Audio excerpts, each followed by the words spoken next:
Gaming and BS episode 117. We talk creative spellcasting, but not before encounters with Corey Wynn, James Carruthers, and Forrest Aguirre. Angela Murray gives us feedback on Urban Adventures, and Fateful Mike asks for advice on Supers games.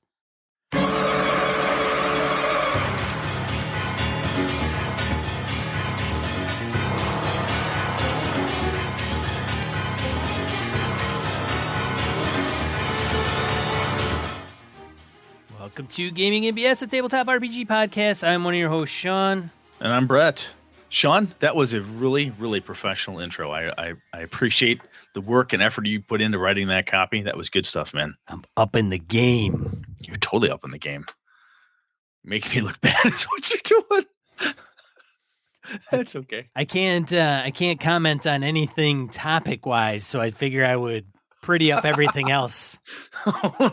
Ooh. So yeah, I do. Just for you, Sean, I do have to apologize. I did kind of run a little extra rampant on you last episode. So yeah, I understand, Brett. I mean, you know, the talent they have their kind of own schedule, and you know, you gotta get liquid to wet the vocals. I mean, yeah, it happens. I totally get it, man. And damn. Was Everconning just before we get on here, getting the trying to get the last bits and pieces put together for that sucker. So it's coming together. It's coming together nice. Yeah, I'm pretty happy with it. Very, very pleased. Fantastic. I know. I knew you'd be happy. Well, if I was happy. Why wouldn't I be happy? Exactly. Announcements. Speaking of Evercon.org, we are, holy crap, by the time this drops, we are a month away from Evercon. We have, let's see, we got guys like Ken Hite, Drew Hapley, one of the Men in Black is coming from Steve Jackson Games. We got a lot of cool stuff happening there. Oh, shit, games galore, plenty of open gaming space. We have the Last Hope LARP. Some of the LARP folks who are at Gamehole Con are going to be there for us. That's going to be a lot of fun. My buddy Lenny is running 2 sessions of a quasi LARP game. This is it's really cool. It's his brother-in-law owns the laser tag facility next door. So it starts as an RPG, and basically what you get out of the RPG, you then go shoot zombies in a laser tag. It's going to be fun. It's going to be a blast. Laser tag with zombies? Yes, and apparently the way the guns work, the way these are set up is you can set it so that, like, if you have a shotgun, there's range limiters and the amount of damage they can do. Like, this zombie is super tough. It takes 5 shots from a pistol and 2 shots from a rifle or something along those lines. That's pretty cool. So that's going to be a fun little thing. That'll be cool. Sweet. I still think paint guns is the way to go. I think they would be too. I've played paintball, and I could see that happening. Kapow! Ah! I've been hitting the throat with a paintball and dropping my knees. That hurts like a motherfucker is what that does. Oh, speaking of, before I get too far cussing, how far are we on our stretch goals? It's like $6 or something like that. It's not very far. So pretty soon, I'm going to have to do an episode without swearing. Right. I think the current load is at 60, or the current is 69, and I think the level is 75. All right. We're getting there. We're getting close. Yeah. Well, I don't know if I can do it, but I'll try. We'll see. I don't have any other announcements other than that. So, shall we move on to the random counter? Random encounter segment of the show where we discuss voicemails, emails, social media comments, smoke signals, whatever it takes. That's right. Who wants to start, Brett? I always defer to Brett. Yeah, you do. I don't know why that is. It's because I'm a freaking nice guy, Brett. You're a freaking nice guy. Very nice guy. Speaking of, I got to pick your brain for a buddy of mine who's looking for work outside of here, but that's a different story. Anyhow, Corey Wynn. Hail, Hori, host of Podcast Goodness. First of all, great to see you again at Gamehole. Now on to commentary.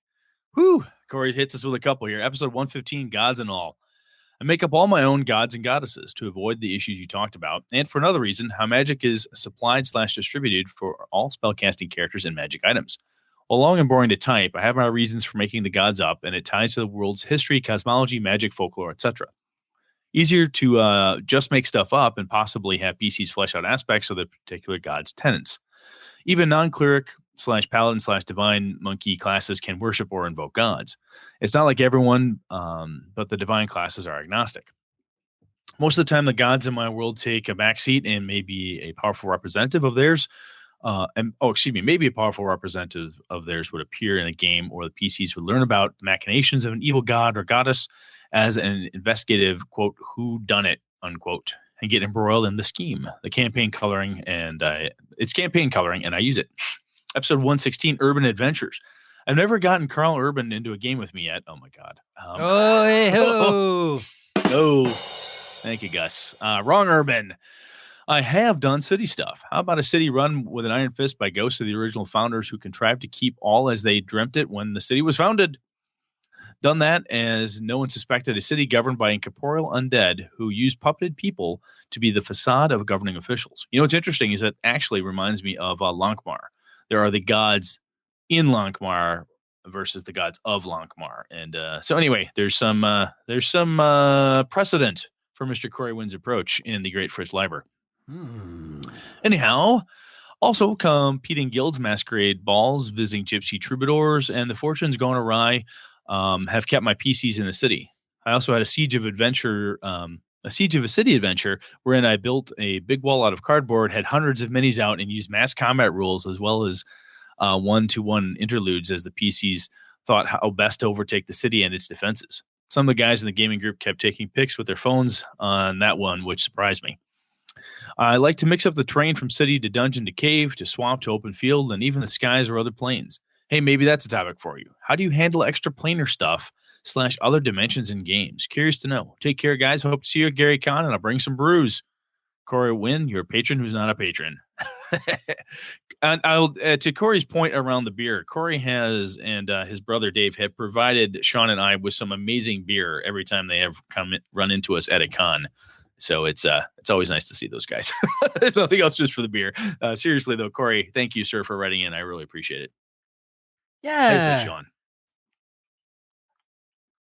Cheers and all that. Right. As I wave my water bottle around.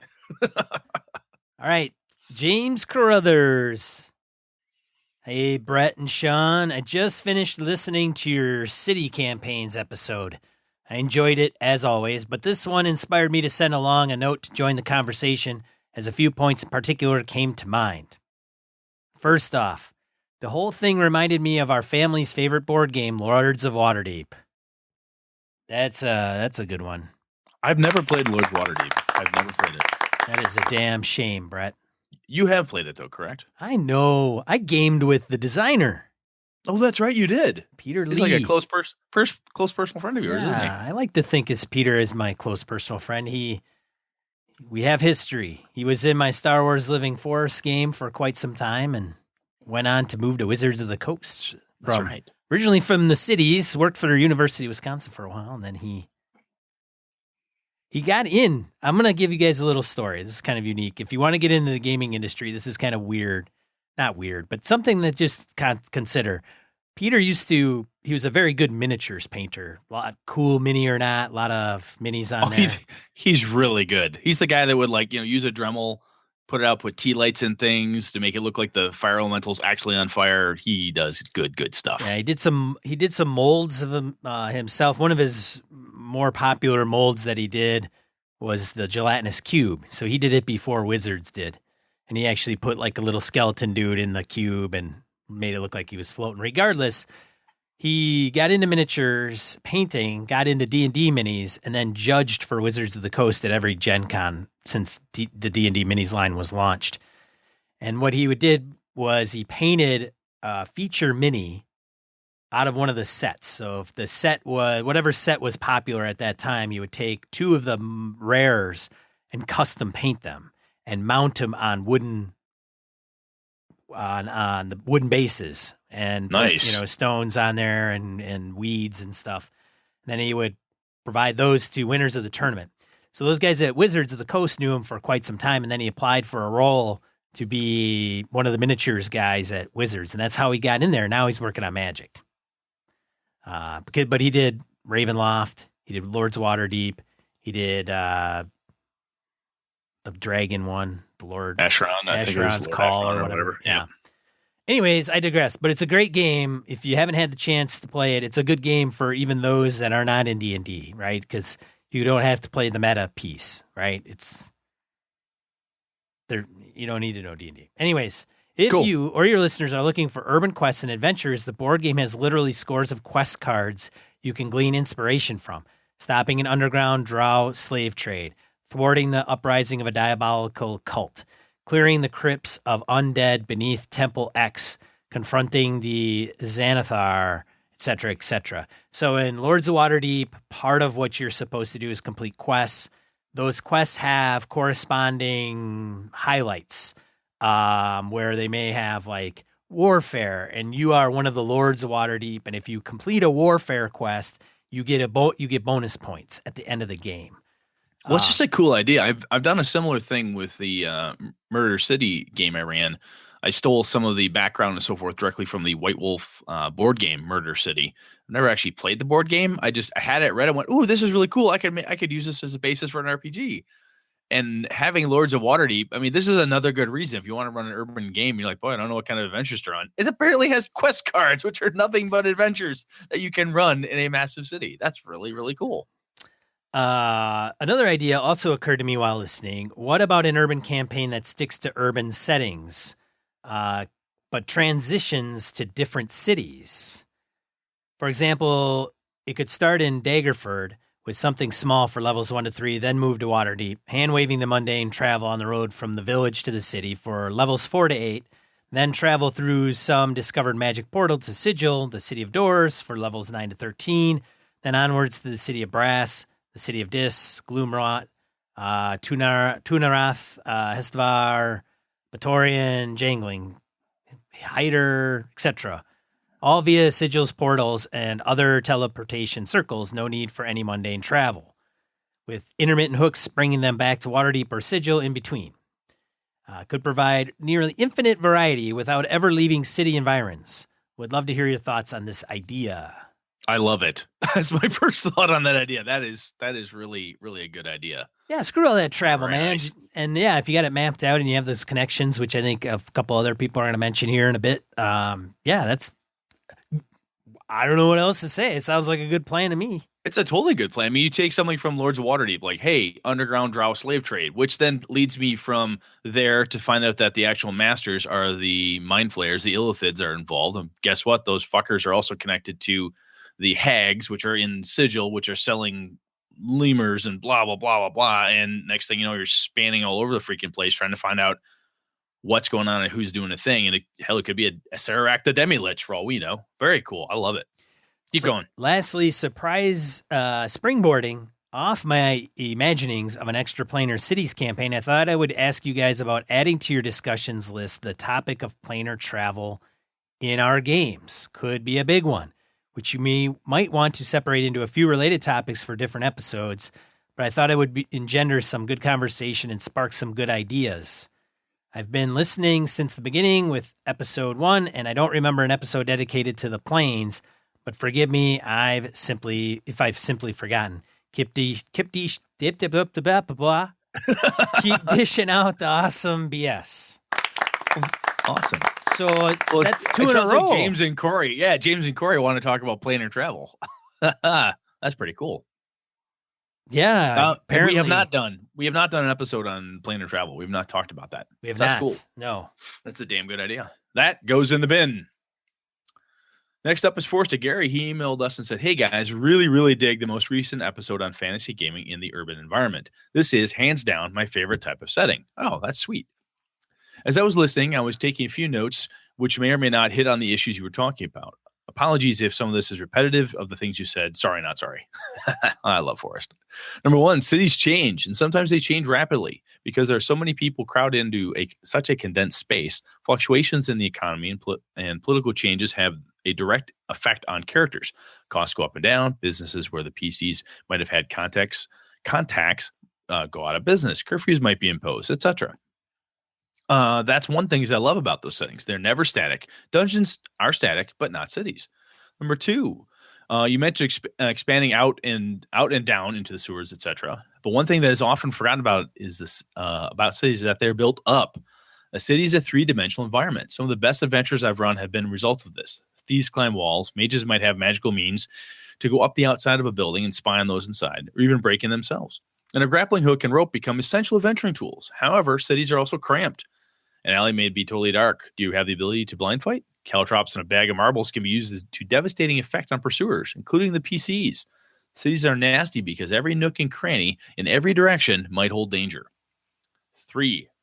City is not a dungeon. You hit on this, but it bears repeating. If you cast Fireball in the city, you're going to cause collateral damage, and the civil authorities are going to be pissed. Be prepared to pay hefty fines or worse. Number 4. That said, not all authorities are city officials. In many cities, gangs run the show. Be careful who you mess with. That hobo on the corner just might be an informant. And a Corleone family is not going to like you for messing with their informant. The bad guys are not just out in the open. They are like they are in a dungeon. They're mostly hidden among the population, so you have to be very careful who you interact with and how you treat people. Number 5, speaking of how you treat people, one thing you'll probably never find in a dungeon is high society sorry. You might find, but you might just find one in the city. If you need to get in and interact well with others, you might be sorry that you took a charisma as your dump stat, you big dummy. Very good point. And speaking of cities, I'm taking over DM duties in the AD&D 2nd Edition campaign I'm in. We'll be traveling to, guess where? Greyhawk. Awesome. I love Greyhawk. I do not know if I can call it railroading because they're getting there by ship, but they will end up there. Maybe I should call it galley whipping. Anyway, once we get there, I have all the options I need as a DM for some great adventuring. Who needs a mega dungeon? I can run a great adventure in the confines of one house if needed. It's all really about focusing on the details of the setting, on personal interaction and role-playing, and emphasizing the use of skills and methods that might not get utilized in a traditional dungeon. Adventure awaits, and it's just around the corner. I love that stuff for us. Thank you, sir. Yes. Next one's for you, Sean. Angela Murray. Hey guys, I really appreciated the Urban Campaigns episode. The 5th edition D&D game my group has been playing is an urban campaign. At first I was skeptical, but the GM has really made the game sing. It's set in his homebrew campaign world and uses many threads and from previous campaigns, including one where my changeling rogue became both the King's Spy Master and Queen of Thieves.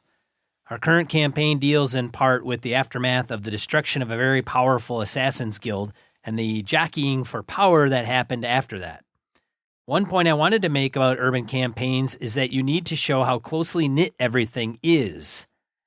People are packed in tight, and that merchant may be paying protection to that group of toughs who have bought off a guard that has a thing for a young woman in the local bordello who also sees a noble from uptown. That you get the picture. The GM from our game actually borrowed the conspiramid from Night's Black Agents to prep for the campaign, establishing the web of intrigue that's happening in the background. That's a really good idea. It's a very good idea. That is a great idea. We've only scratched the surface of what's really going on, but we've already dealt with demonic cults, a secret society within the city guard, a necromantic artifact, slavers stealing people from the streets, and rival thieves guilds.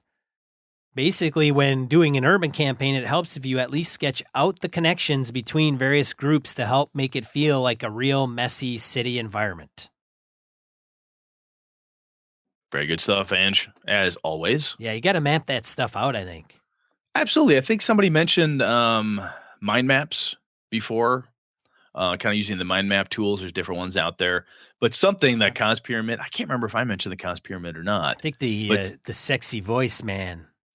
Yes, it was Serrano, Mr. Sexy Voice Christian Serrano. See how I don't even have to say his name. He's just you don't. Everyone knows who that is. Yeah, it's Sexy Voice Serrano, Christian. Look at how he's going to give me grief because I'm even...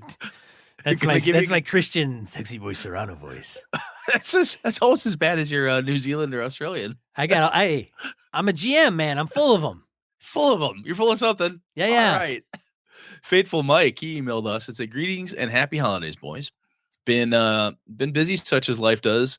However, wanted to get some advice from the best damn gaming podcast to know on 2 subjects. Whew. Laying it on thick there at the beginning. Must be really desperate, Sean. Holy my gosh. Number one, I love superhero genre games, starting with a hero a number of years ago, and we'll run another around December 19th. I'm still in the ropes when it comes to what system to run it because it'll fall into a playtest situation for most of my group. The group I play and run for are used to D20 style games. Our last 2 were Pathfinder and currently Palladium Rifts. Hoi! The problem I run into is half our players find the system overwhelming, and to some it can be.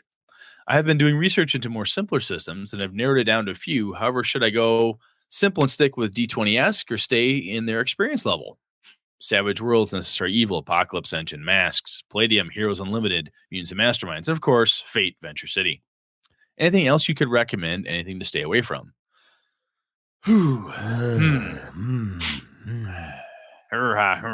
I think if they like D20 style stuff and you want to move a little bit away from it, Savage Worlds or Palladium.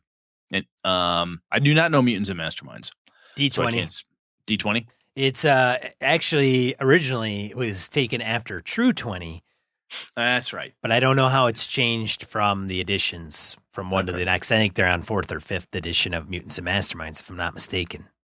So if you want to get away from D20, I would think Savage Worlds might be a good jump, right? Savage Worlds is going to be pulpy. It's going to be fast, furious, and all that good stuff. And I think it will play supers really, really well. I do not like superhero games. I'm not a big superhero games guy. I'll play them. I have run them in the past. It's been a very long time. It's not a genre I jump to, usually. Sean, do you play superhero games? I have not as well. So I do have an associate of mine, Mr. Brian, who has run Necessary Evil for folks. I think one of the things you're going to run into, and I think that's kind of what you're posing, Fateful, is whether you go with what they kind of know and what they want to do, like D20-ish, or whether you want to spin off onto something that you mentioned. So I think you're kind of facing a couple things. And there's TSR, Marvel Superheroes. I think Mo from back in the day. Yeah. Mo Tusino points out. I mean, there's plenty of supers games. There's even more than you've listed. Hey, you want to go super fucking crunch? You go Champions, dude. Champions. Every round has 12 segments, and everybody can move on different segments within a round. And there's a algorithm that you do to make a character. Well, and you could do Marvel Cortex, which a lot of people liked that game. The thing is that you were encouraged to play characters from the Marvel universe. You weren't really. I mean, you could create your own. There were things. There was a part of the book that told you how to, but typically you would just pick up what yours was. But anyways, that was from Margaret Weiss. So I think the first question is to your group, is it got to be kind of that rule set that they're familiar with? Because if they're not wanting to budge from that, it's kind of answers your question. If they're willing to try something else, then you've got all the options to kind of look at. And then your group best. How far away from D20 do you want to get? I mean, do you want to run Fate? Yeah. I mean, sometimes the Apocalypse stuff, Masks may not be a bad idea either because it's story based. One of the cool things that can come from going from Pathfinder and Rifts and that type of crunch game, whatever, when you go superheroes or you change genres so drastically from Pathfinder, at least I would consider drastic, from a fantasy game or to a sci-fi game, and suddenly, boom, you're playing superheroes. When you do that, it might not be a bad time to change systems, just because then I would anyway, this is Brett talking, I would associate Savage Worlds then with, hey, this Savage Worlds is the game system I use for my superhero games. I honestly think Savage Worlds would play a goddamn good superhero game. I think that would be a lot of fun. Mutants and Mastermind's not a bad idea, D20-ish, because if your crew really wants to stay in there, from what Sean said, that makes sense. But you know what, Sean, I think it might be worth posting this out or posing it out to our listeners at large once this drops. If people have better ideas than Sean and I for what poor Fateful Mike should do, or could do in this space, I'd love to hear it, and hit us with it, and we'll be happy to pass it on to him through the show or through posting. Yeah, and I got it backwards on Mutants and Masterminds. So what I was thinking of was Blue Rose, the original Blue Rose. True 20 was derived from that, and then I think, and then Mutants and Mastermind came before that. And Angela's correcting me, so there's Villains and Vigilantes, which Jeff D's game. They're just relaunching it. Yeah, there's a ton of really cool stuff out there. I just don't know it. I just flat don't know it. I think it might be a good opportunity to break for you anyway, Mike, if you break from the D20 type of thing to try something different. Savage World still has your different dice. It's got the dice Cheney type of thing going down. It doesn't go so different to an Apocalypse World game where you're just down to 2d6, right? And sometimes something as mundane as, hey, throw away all those other dice and just bring 2 6-siders to the table can cause cognitive dissonance in certain people. And sometimes bringing all your regular dice to the table and then playing Savage Worlds might be a good approach. So I'm sorry, man. That's the best as I can get. I do not know much more. Well, and the problem is if we said, hey, stay away from this game, somebody's going to say, what are you talking about? That's like the greatest game ever. Like, I think it's like Brett mentioned Champions being like, I mean, it's a big book and it's crunchy. It can be crunchy, but your group may be like, yeah, man, aces. And we may say, totally. No, I'd stay away from that. And then all of a sudden you pitch them that game and they're like, woo, yeah, this is awesome. So let us know what you choose and how it goes. Yeah, because I think if Sean and I have talked about this before off the mics, I think this is one of the areas, there's probably a plethora of areas in the gaming hobby where we have weak spots. And this is, I know, definitely one of mine. I am not a big superheroes guy. Well, for my gaming. I love my comic books and all that stuff, but I don't do a lot of superhero gaming. But then you can get into, 5-color. You can get into street level, like. Yeah, it could be like Netflix Daredevil versus, Marvel Cinematic Universe. You can get crazy or whatever. So, yeah, there's different variations on that theme.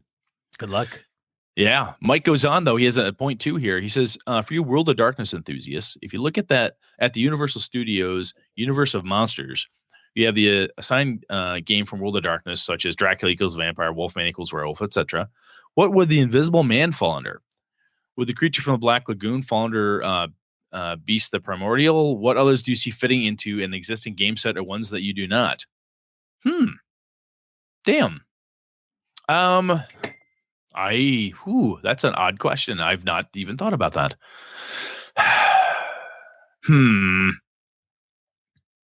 I'm gonna have to think about it. I defer. John doesn't know enough about the World of Darkness. I'm gonna have to think about it. I think if you look at like the Invisible Man, you have the potential for magic reality bending kind of gone awry. You've got Mage, which can cover a lot of different things. Creature from the Black Lagoon could go into werewolf insofar as it could be a creature of the worm. It could be some nasty, horrible chaos type of thing, which is the worm from there. You could also have the creature from the Black Lagoon could also fall into, I'm thinking older school, of course. Changeling. It could even be a type of changeling, like a Slua. Slua, the water-based changelings, could be in there. Invisible Man could also conceivably fall under changeling as well. I don't know. I've got the noodle on this one a bit more, Mike. Thanks, man. This gives me something a little challenging to think through. All right. I'll think about it. All kinds of inquiries for World of Darkness. Yeah, that's kind of crazy.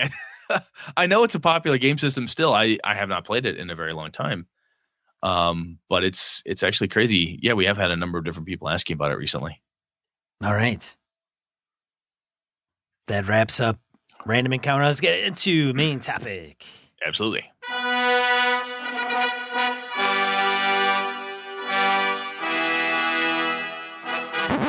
Spellcasting, what? Yeah, creative spellcasting. I'm talking about the limits, the bends, the how much you allow people to manipulate, and in general, just plain fuck about with spells in your game. You ready? I'm ready, man. I'm ready. Put me in, coach. So I'm talking about using a spell here in a way that is not an approved/defined effect within the spell description. So you're playing outside the rules. Playing outside the defined spell description, or stretching the defined spell description a little bit, or conceivably playing outside the rules. Player or GM on this? Both. Oh. Or using the spells to create a new or non-defined effect.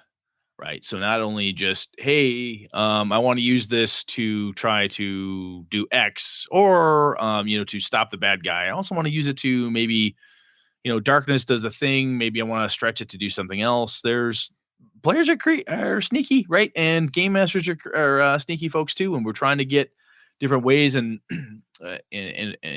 opportunities and trying to milk these spells and so forth the best we can.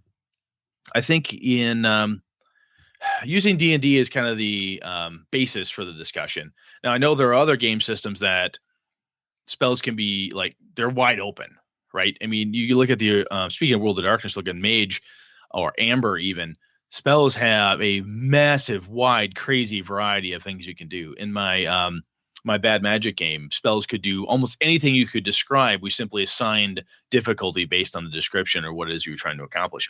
So I'm talking though more about the ones that are defined in this case. And I know that some games will define them tighter or looser than others. I don't want to talk about absolute freeform spell casting. I want to try to keep it down to something that has a definition. Does that make sense, Sean? Brad, you always make sense, man. You're the most congenial liar I've ever met. You're great. Dude, I'm like Andy Richter over here, man. Oh, I love that guy. He's funny. Oh, I like that, Brad. He's great. Yeah, man. No, it's good stuff. So in your games, what do you think of when a player says, hey, the spell does X, I want to make it do Y? What do you just say, hey, give me your ticket. Get back in your fucking train car. I'm just like, man, when are they going to get part of me doing this podcast, Brett, is hoping my players listen to this crap. So that way, when we sit down at the table, they know the deal. Just get this shit through your thick fucking skull. There's no other way to do it. Episode 118. I want to just pull it up on your phone right now and listen to it. I'll go whenever. Yeah. Whatever. 117, 32 minutes in. Just hit play. Sean says it was not in the description. So I did have a player though, side note. I had a player that would kind of bring up different things. And this was during player creation, which drove me absolutely nuts. And I had lunch with him today. My old buddy Jeff, he would get out the third party books, Mongoose is like how to, the super awesome guide to paladins, pull out all kinds of crazy shit out of that book. I'd be like, hey, I'm going to do this. And he'd, it's all this craziness. And I'm like, wait a minute, man. What are you doing? I had to I got to get the kibosh on that crap.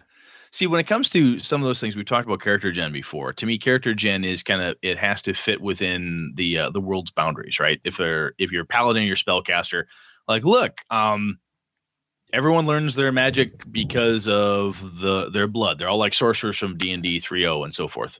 I don't want to be like that. Then you can't be a mage in this game because that's just how this world works, right? There's certain settings in a world that may have defined definitions to it. But when a player says, hey, I want to use spider climb, and I want to use it to give me a bonus on my picking pockets roll. Can I do that? What's your initial response to that? Oh, you gave me the what the fuck face. No, that's your initial response. God, I don't. Just stare blankly at them like, what is wrong with you? How dare you ask me such a thing? That is exactly my reaction. Do you get players that do that though, or at this point their creativity is so crushed they don't bother to ask you? They don't get that ridiculous. But I don't mind the creativity piece of it. I really don't. Like, there's a couple of folks in the chat room that are talking about it. Like Mo's talking about one character casting grease and then casting, fire upon that grease, right? To light. Oh, that's a classic. Right? Some of those I like those, the synergy pieces. Although I think 5e nuked quite a bit of those because there's a concentration element to it now, where spell requires concentration. You try to do another spell, you break that one, right? So I don't mind that synergy piece and the stuff that's kind of unique and creative that way. But hey, can I, climb walls to pick up somebody's pocket. Man, get that shit out of here. Yeah, get that shit out. Come on, man. Come on. Don't be crazy, man. There's an old Dragon magazine I have where it talked about creative spell use. And one of the things that somebody had talked about, the author had talked about, was they had a rogue had they're facing a dragon or some creature with a big horde, and he ended up getting spider climb cast on him simply so he could run barefoot across the dragon's horde and pick up as many gold coins as possible because his feet were sticky. And I'm like, wow, that's kind of clever. And I would so have to think about that for I'm like, okay, hold on a second. You're gonna be able to do that, but I gotta go to the bathroom. let me think about what I'm gonna do. Let me think of how there's gonna be a drawback to that. Like, if they stick to your feet running across, you're not gonna be able to get them off, or it's gonna be a while, or you're gonna hit the regular pavement. It's gonna go clicky, clicky, clicky all the way down the hall. So in a game that's very OSR based, where it's rulings and not rules, right? Part of the experience of that type of game, or anything that's looser defined, right? Even if you take a spell's defined thing, it does X, and then trying to stretch it in certain ways is part and parcel for that, right? Like if you had grease and I could cast it, and I said, well, grease basically it's kind of like a thick liquid, right? Yeah. Well, I'm going to cast it, and I want to kind of make sure and see how it rolls. Does it like drip down the cracks in this floor or whatever? Because then there might be a pit trap there, or hey, it could be this. You trying to use the few resources you have at your disposal to survive or to get past this weird thing. Because oftentimes you'll get challenges in certain games, or lots of games. You get a challenge, and your goal as players, like, I want to figure out how my character overcomes this challenge. He's going to use everything at his or her disposal, and she's going to look through her spell book and go, hey, I have Featherfall. I got an idea. I'm going to do blah, and therefore I can use Featherfall to get me out of this. It's one of those things where you stretch a little bit in a creative way to make a really cool thing happen. I think there's boundaries on it, and I think sometimes it's kind of like art where you know it when you see it, where the boundaries are. Does that make sense to you? Or what do you think? Totally does, man. I'm wholly on board until it gets too kooky and crazy. So I got one of my favorite bits on this more recent one. Back in when Kobold Quarterly was a magazine. This is the fall 2009 issue 11. Monty Cook had a game theories article in here. So I'm going to read something from our buddy Monty. Good old Cookie. This is a section he had about the spirit of the rules. He says he remembers once running a game in a convention. It's second edition AD&D. He had a troublesome player that seemed to have adopted his goal to prove that he knew the game better than I did, and frankly, he probably did. Anyway, get to this climactic encounter that I designed, says Monty, with a big red dragon. The player announced with a look of snide pride that he casts water breathing on the dragon. It gets no saving throw, then it dies of suffocation. End of scenario. I told him to look that spell up and show me where it said the dragon couldn't also breathe air while under the effects of the spell, knowing full well that it didn't say that. Then I told him even if it did say that, I still wouldn't allow it because it wouldn't be keeping with the spirit of the rules. Water breathing isn't meant to be an offensive spell. He looked at me like I was insane. I love that. The rest of the articles, it's fun. It's a damn good article. And Kobold Quarterly, I believe you can still get them off of their website. You can get PDFs and so forth of the old mags. But that, I think, is an example of where it reminds me of my high school days where someone would be like, oh, this spell makes you breathe water. It doesn't say you can breathe air at the same time. Therefore, you can only breathe water. Ha! I cast it on you. No saving throw, you die. And then you'd have this mage. I remember somebody in high school trying to do this, and we would break down and have this nasty argument with half the party and the game master one side going, that's fucking stupid. And the one player and a couple other players going, no, that's just being creative, man. He's just thinking outside the box. That's a really good idea. The spell clearly doesn't say that. And these are the same guys that, were ignoring encumbrance and every other rule that was in the book. Right. But choosing specifically only to acknowledge. Not dealing with weapon speed or any of that other crap. And exactly. 350 pounds of gear on them. Exactly. Uh-huh. Excuse me. So it's kind of a wonky version of rules lawyering, right? Where that spell, that description becomes a thing that you want to argue for its defensive, but you want to hand wave other rules that happen to be inconvenient for you at the time. So I think the limit, if I were to say what's the limit for how Brett would allow creative spell usage in his game, D&D or whatever, I think it comes down to the spirit of the rule set.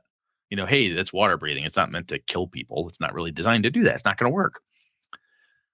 Or I should say, and it's also the setting itself, the game, the adventure, the story, everything else that's happening around it. It doesn't work. And the danger, though, of that is that Sean has a really cool storyline going along. We're rolling, and then somebody is really creative with how they utilize a spell or some magical effect, and I completely, quote unquote, beat Sean's scenario, or I win in some way that stops Sean cold, right? The train derail, clunk, we're off the tracks. We're totally off the tracks because of this one power or this one thing. And I think some magics, like you said, some of them stacked and had persistency or different things that could kind of chunk on top of each other, could, back in the 3.0 and the Pathfinder and so forth, could make that perhaps harder. But I think as a game master, if you stifle too much, like if you go, no, it doesn't say specifically that it can do that, therefore it can't do that every time, that is a slap in the player's face. I don't think that's a good idea. No, I agree. As heavy-handed as I usually am for players, it's usually with good reason. Because you know what's best for them. God damn it. I'm protecting them from themselves is my rationale in my brain, even though it doesn't come out that way. Sean also makes players eat lima beans and green beans and cauliflower at the table because he knows they're not getting enough vegetables. And God damn it, he's going to make sure these men and women are healthy. I know what's best for him. You know what's best for him. No, I do agree, though. I think you gotta let the player do their thing. If they're gonna come up with something original, that's all cool and dandy. But at the same time, too much of that heavy-handedness. I mean, if I did that for every game that I GM, I wouldn't have any players. That's true. I mean, let's face it. I mean, they're gonna tell me to go pound sand. I'll tell you though, a cool thing about allowing a level of creativity is, again, not saying, even if you're like, well, okay, water breathing, no, it won't kill the dragon. It'll cause him to be stunned, perhaps, if he fails a save. I'll give the dragon a save. If he fails it, he's stunned for D4 rounds.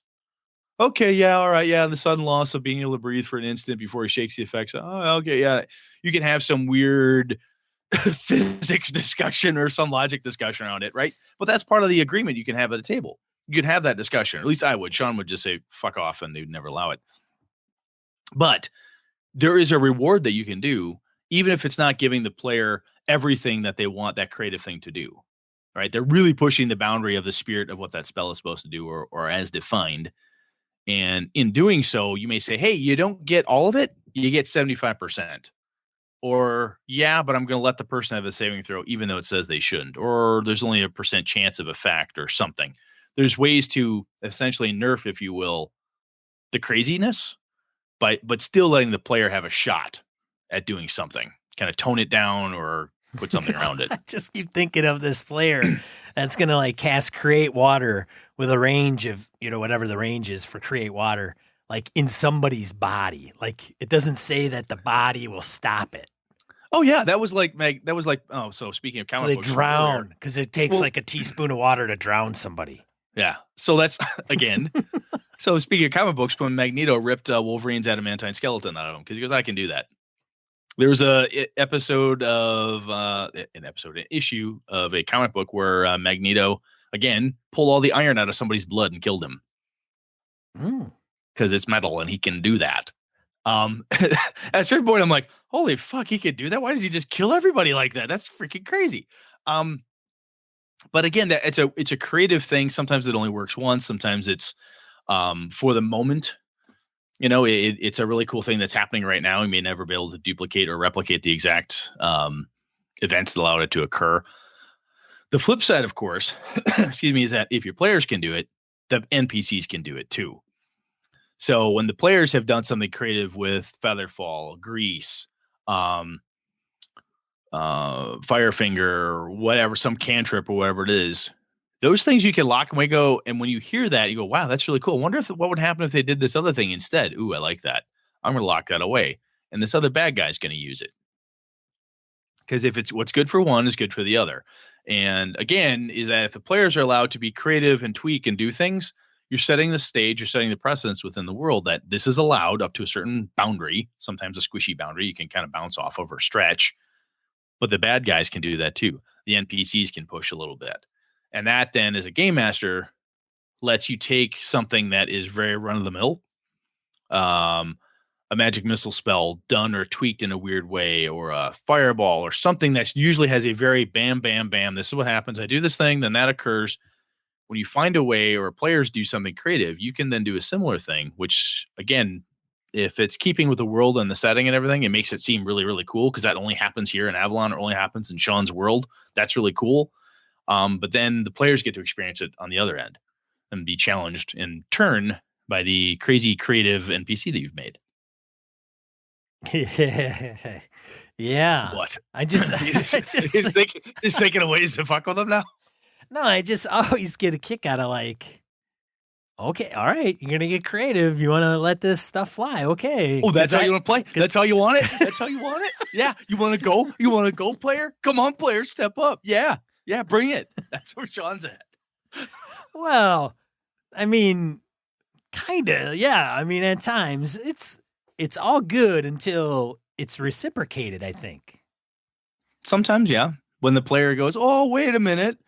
You can't use Featherfall like that. Go, wait, whoa. You guys use Spider Climb to rob a dragon's hoard. Yeah, he can use Featherfall this way.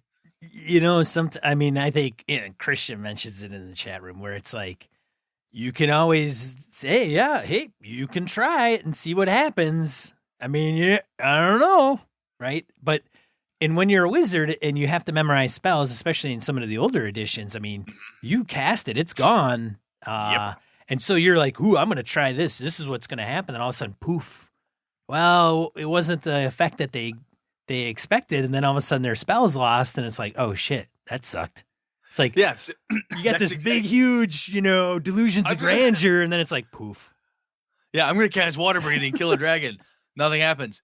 Motherfucker. I just wasted my entire round. And the player looks to your left and goes, you have fucking lightning bolt, you dick. What is wrong with you? Water breathing? Really? Yeah, that's what you got. Then the rest of the players turn on that player and beat he or she to death with a rule book. But there's something, it's neat, and I like to encourage it, right? Because it's creative play, and I don't, instead of it always being kind of like, hey, the video game says I click this button, I cast Fireball, I do this thing, it does this, I do this, it does this. Pushing it, stretching a little bit. And to your point, I think it was Christian that said it, was hey, okay, you can try that. There's no guarantee it will work. And maybe there's a mechanic that you can build into that for a D20 game, for a D&D, a 5e, where you could say, well, okay, I will give them, if they have a saving throw and it's creative, maybe they get advantage on said saving throw. Because it's an effect that's, you're twisting or screwing something with the spell, making it harder. Or you could say, yeah, you could do that, but you're going to have to cast it from 3 spell slots higher or something. There probably is a way to codify and put something to it mechanic wise to enforce it, especially if it's something that the player would want to do over and over and over again. Sometimes it's like, hey, water breathing, we used it this way. It was really cool. I'd like to do that all the time. Then maybe you're like, well, okay, if you're going to do that, let's put this sounds like spell research. What's the rules for spell research? What's the rules for custom spell building? You can pull that stuff up and you can dig into it. Hey, I stumbled upon a thing in the heat of passion during one of my adventures. I figured out that I could use Featherfall to kill an ogre. It was freaking crazy. It worked though. Okay, great. This is fodder for you to go back and then start developing a new spell. That's called the floating death or whatever the fuck you want to call it. But you know what I'm saying, Sean? There are rules that you could then take and you could kind of not cram into place, but you could force. That sounds totally getting Sean here. You force the players to follow the goddamn rules. But there's mechanics there that you could leverage, right? Sure. Yes. And I do think that some of this, just comes down to the magic system that you're using. That's kind of the goofiness of it all. If we're just going to hone in on the kind of Vancian piece and D&D, right, then that takes one set. But if you're talking, mana points and all this other stuff, it's a whole nother ball game. Yeah, I've had players with mana point systems saying, well, you know what, this spell only takes 2 mana, but I'm going to dump all 10 mana into it because I really want. There's no rule. There was no house rule. The spell itself had no, that was it. It only takes 2 mana to cast. Nothing happens if you dump 10 into it by definition. But the player really wants a kick-ass thing to occur, and they're willing to dump all 10 of their mana points into this fireball. Seems like you should reward that. They're doing something, right? They're getting, it's a huge climactic thing. They're trying to enact a beautiful, heroic thing. And why not give them something for it? Right? Sure. Or yes.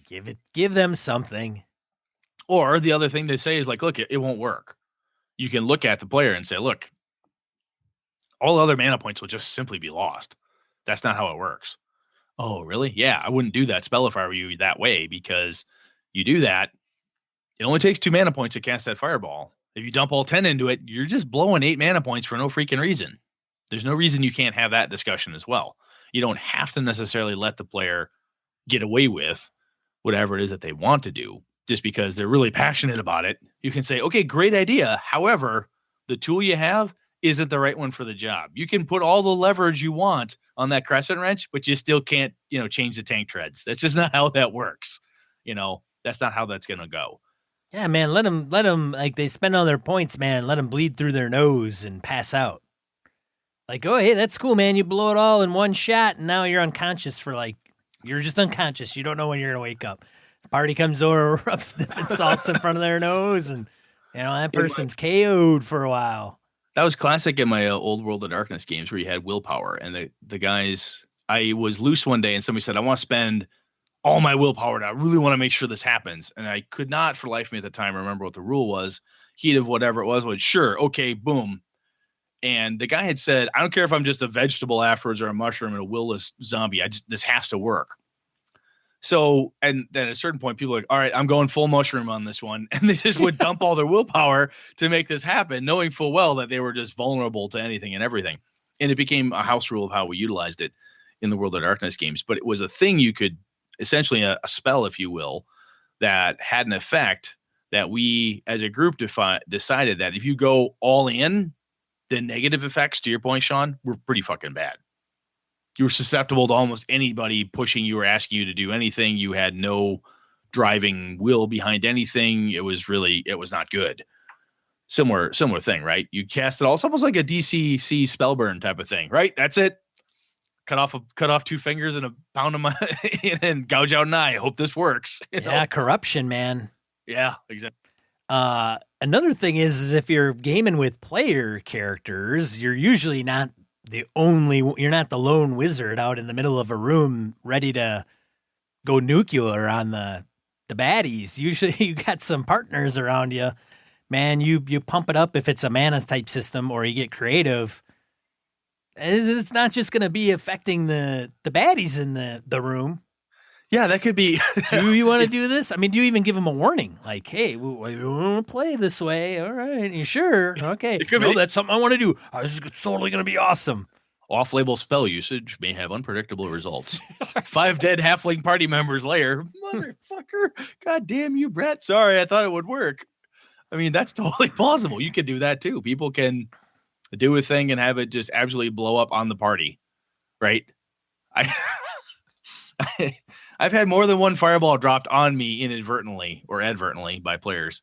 I had a character who died because of a firestorm spell type of thing in a game, and I was just happened to be on the fringe of it. The character pushed it a little too far, and there I died.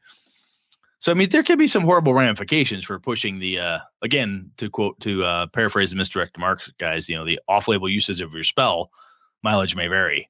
I gotta say though, these things we're talking about, some of the examples, not all the examples, right? Even just folks that are going to come up with ones after listening to this, maybe they won't. But those games are the ones that get talked about forever. Oh, they totally do. Like, I remember this time we did this, and the wizard cast like this, and they went like, they detoured here backwards, and it I don't know, ripped the time, the time continuum in half, and then the guy split in half. And, it was so awesome, and it was like the end of the campaign. Boom. Yeah, I had a thief one time use a bag of devouring and dropped it over a demi-lich's floating skull head. Or even a bag of holding, just like whoop, right over their head. Bag of holding. I'm like, oh, it's a bag of holding. He goes, no, Brett, this is the bag of devouring. It destroys everything that goes in. We're like reading the rules. Go, fuck this. Wham! Half the party dies from the explosion. The Demi-Lich is like catapulted into another thing. It was crazy, but I'm still talking about it now, and this happened 5 years ago. Right, there you go. Ran that game. Cursed item. I don't see it as cursed. Oh, yeah, sure. Took all my shit. I got something for this thing. Yeah, son of a bitch. Watch this, Demi-Lich, you fucking Serac. GM should have never given me this thing. Exactly. Oh. You're right, though. That's another reason why the creativity behind the spell use and pushing the boundaries of it. Again, it's like art or pornography. You know it when you see it. Sometimes like, whoa, that water breathing doesn't kill red dragons. I'm sorry, just back it the fuck off. Or you can have you can try it. No guarantee that what you just defined is what's going to work there, pal, because you're really pushing that effect. You know, you're trying to do some kind of a spider climby, floaty thing. God knows what will happen if you do this. But you're right. Those are things that, yeah, the guy with a really creative spell combination. First, we dimension door behind him, then we cast grease, dimension door back out, and then the guy cast fire, and then he did this. And oh my God, the Orc Shaman was ablaze for 10 rounds. It was awesome. Yeah, and it's usually so. Here's one way to like nuke that as a game master: is you just don't say no. You don't give just say no. Well, you can say no, but you could just say you don't. There's no. How are you coming up with this? Like, because usually it's like we get in the room and there's a mind flayer or there's a beholder. And all of a sudden now you're coming up with this plan. Now, if we go into another room and we come up with this plan that's going to make all the sense in the world right now as we're planning it, and it's like completely flawless in everything they're thinking about. But, in the middle of combat, right? In the middle of the fight. Well, I'm talking about if they left the room, right? If they don't leave the room, then I'm okay with like the discussion. But if they're going to sit there, during combat, and it's like, all right, round 3, ding, ding, you're up, wizard. Okay, this is what we're going to do. And it's been like a 30-minute discussion amongst all the players. And they're like, oh, that's absolutely going to work. Totally. All right, man. That's your hate of metagaming, right? The outside of the game. I think it's okay in moderation. I don't mind a ton of metagaming. But when it's like, really, you're going to come up with a foolproof plan in the middle of a combat round that's supposed to take, I don't know, 10 seconds? Yeah, I mean, you can hand wave that a little bit, right? There has to be some, right? So it's never going to be perfect simulation, right? Because that's not what I'm there for. I'm not for an absolute simulation of the combat. But so yeah, that's another limiter. If as a player, as a GM, you can say, look, I get what you're trying to do. Y'all don't have time to put that masterpiece together right now. You can do part of that, but there's no way. In the middle of this fight with the Beholder, his 5 Mind Flayer minions, and the Horde of Dark Elves behind him, that you all have time right now to holler back and forth across the battlefield. Or if you really want to do that, then guess what? The bad guys heard you and they know what you're doing. I mean, there's ways that you can stymie it, calm it down, say, guys, look, I get what you're trying to do. You got to tone it back a bit because that doesn't make sense in the scenario. That's, again, it's kind of the spirit of the environment, the spirit of the thing that's happening. If what you're trying to do, how creative you're trying to be with that spell usage at that time doesn't fit the scenario, you might have to back it down or explain to people why. No, I'm sorry, I can't let that one fly because it just doesn't work right here. Guys, what? It's always this thing like, hey, to come up with the craziest thing that's gonna, I don't know. I think sometimes it's awesome and funny, and other times I'm like, are you out of your damn mind?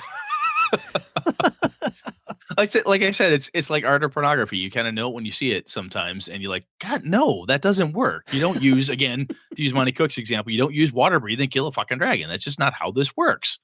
People, God damn it. But if somebody wants to use a different spell, they have a mind reading spell and they want to use it. They know the full effect does X. They don't have time for the full effect. They like to shortchange it a little bit. You're like, well, okay, it's not really all right. We can give you an attempt to make a thing work. There's a core system. There's a core rule in a system. There's advantage, disadvantage in D&D 5e.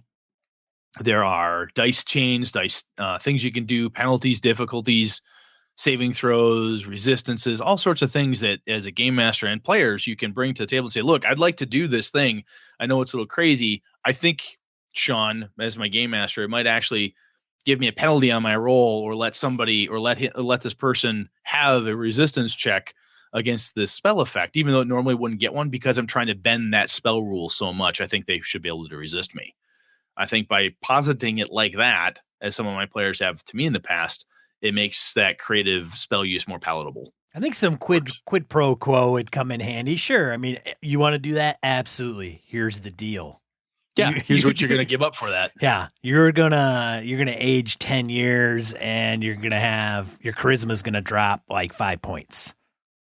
Yeah, you're gonna have, kind of like this. It's the spell burn effect in DCC, right? You're gonna have all kinds of boils on your face, and you're gonna be an outcast of society because you've been warped and twisted by the horrible magics that by the magics, man. The magics have gotten to you because you've tried to do too much with it. That's cool. Yeah. Sweet. Anything else on this, man? No. I like creative spells. I think they're fun, and like I said, I think there's a limit, and it's hard to put a boundary on it. But I think with if you feel the need to use mechanical in-game controls, there are every game that I know of around Magic, where every game has a system of some sort that you can use the core mechanic at least to give you some kind of a control mechanism, I think. I want to hear stories that people come up with that are like, cool. let me tell you about this one time this wizard guy went crazy. I let this cleric and a wizard and the druid, the three of them thought they had a plan, like, whatever, let's just see how this goes. They blew up my whole world, man. Fucking A. I could see that happening. Shall we? Yeah, let's get into die roll. Element of the show, 2 to 4 miscellaneous points of gaming and geekery, or just plain something that may inspire your game. There you go. Inspire your game. I think I did that before too, like 10 episodes ago. You might have. Incentivize. Whatever. Brett, go. All right, I got 2 of them. Apparently, there are hundreds of secret underground World War II bases hidden in British forests. So if you're playing Delta Green or anything like that, this is just really cool.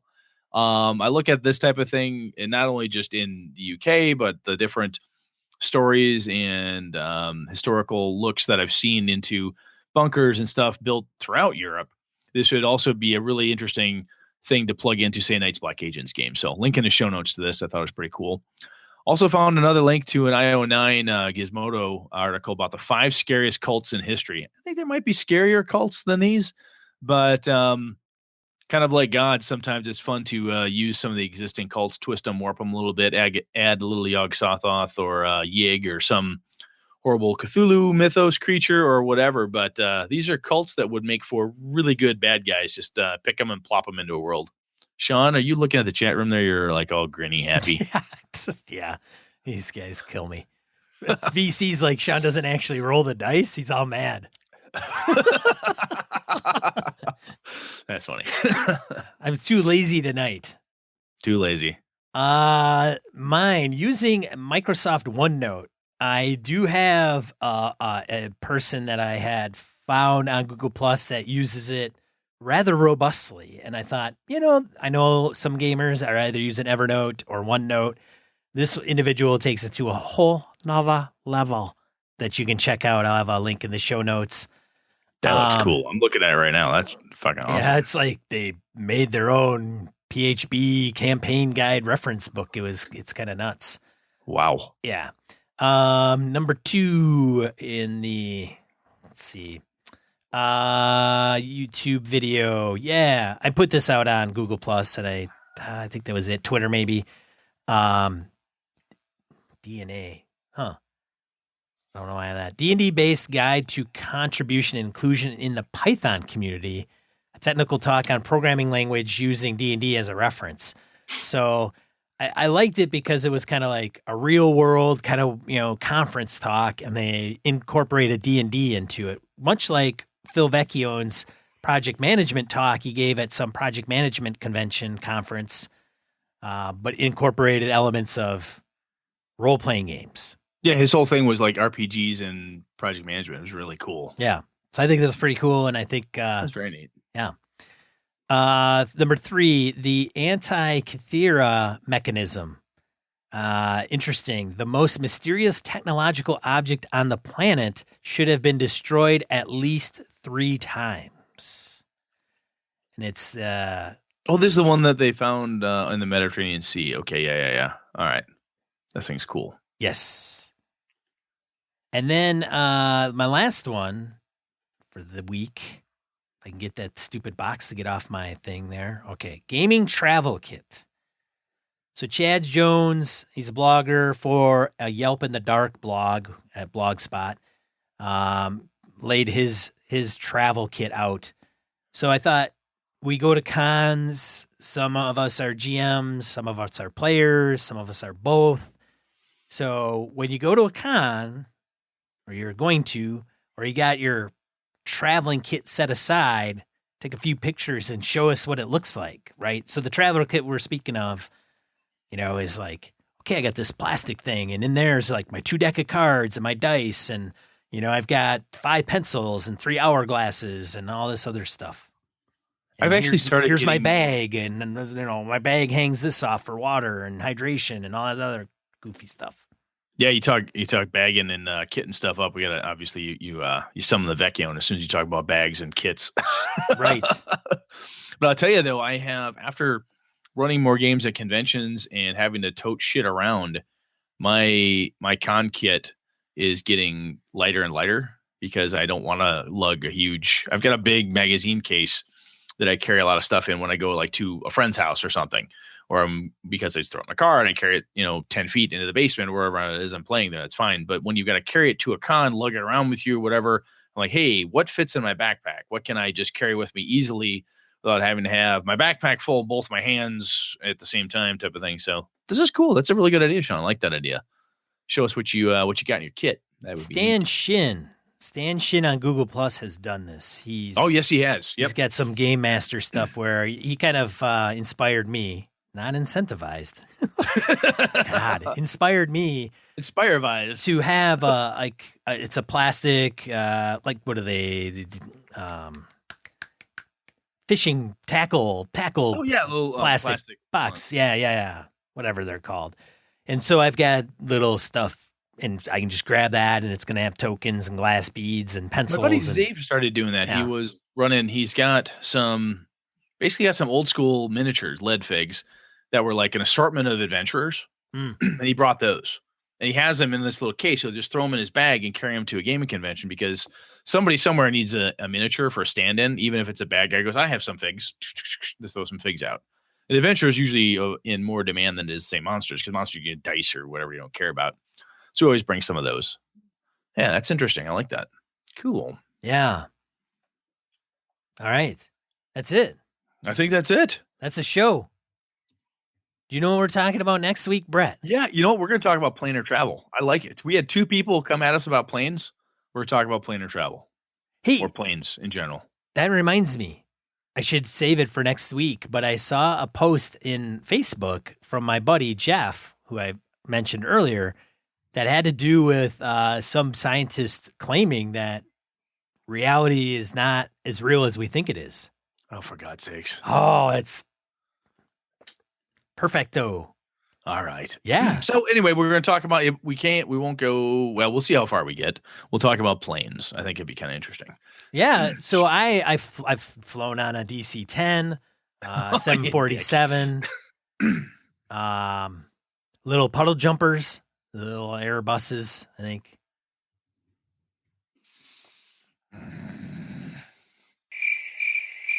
Nice. All right. Shall we wrap? Yeah. This is a episode of Gaming NBS. Actually, before we leave, you know what? Our intro was stronger than our outro. I know it is, right? I'll tell you that right now. We can just not cut this off evenly. Hey, but we should say though, we are a sponsorship, Gamehole again. Correct. Yes. So we did not. All of you listeners who showed up at Gamehole Con, I don't know what we weren't bad enough as en masse. So the beer event went over well. So sounds like we'll be doing something similar to. We'll probably do that exact same thing again next Gamehole. And Alex and the boys were happy to have us there. So by God, sponsoring us again. So the first weekend in November next year, 2017, Game Hole 5. Yep. See if you can make it to Madison, Wisconsin. Get your ass to Game Hole Con. Absolutely. Visit GameholeCon.com. Sign up there to get notifications of when things are going on. And if you can make it, we'd love to see you. We're going to have the same booth at least, and probably at least the 3 tables that we had this past November. Yep. And there are people that wanted our beer. Like in 2017, they were like, "Hey, Alex, can we do the beer thing next year?" And we were like, No, we're doing it. So we're going to be doing it again in 2017. And Alex is like, "Yep, that's cool, man. You guys got it." So sweet. Yeah. Otherwise, another episode of Gaming and BS. Thanks for tuning in. I'm one of your hosts, Sean. And I'm Brett. Good night and good game and all.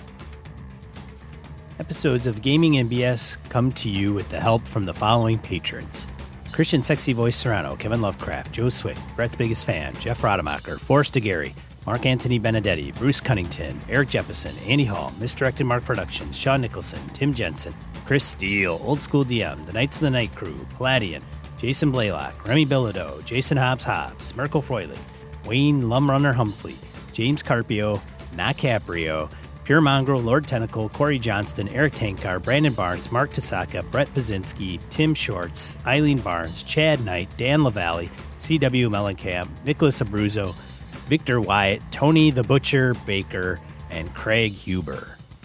For the cost of a coffee shop coffee, you can support the show for an entire month.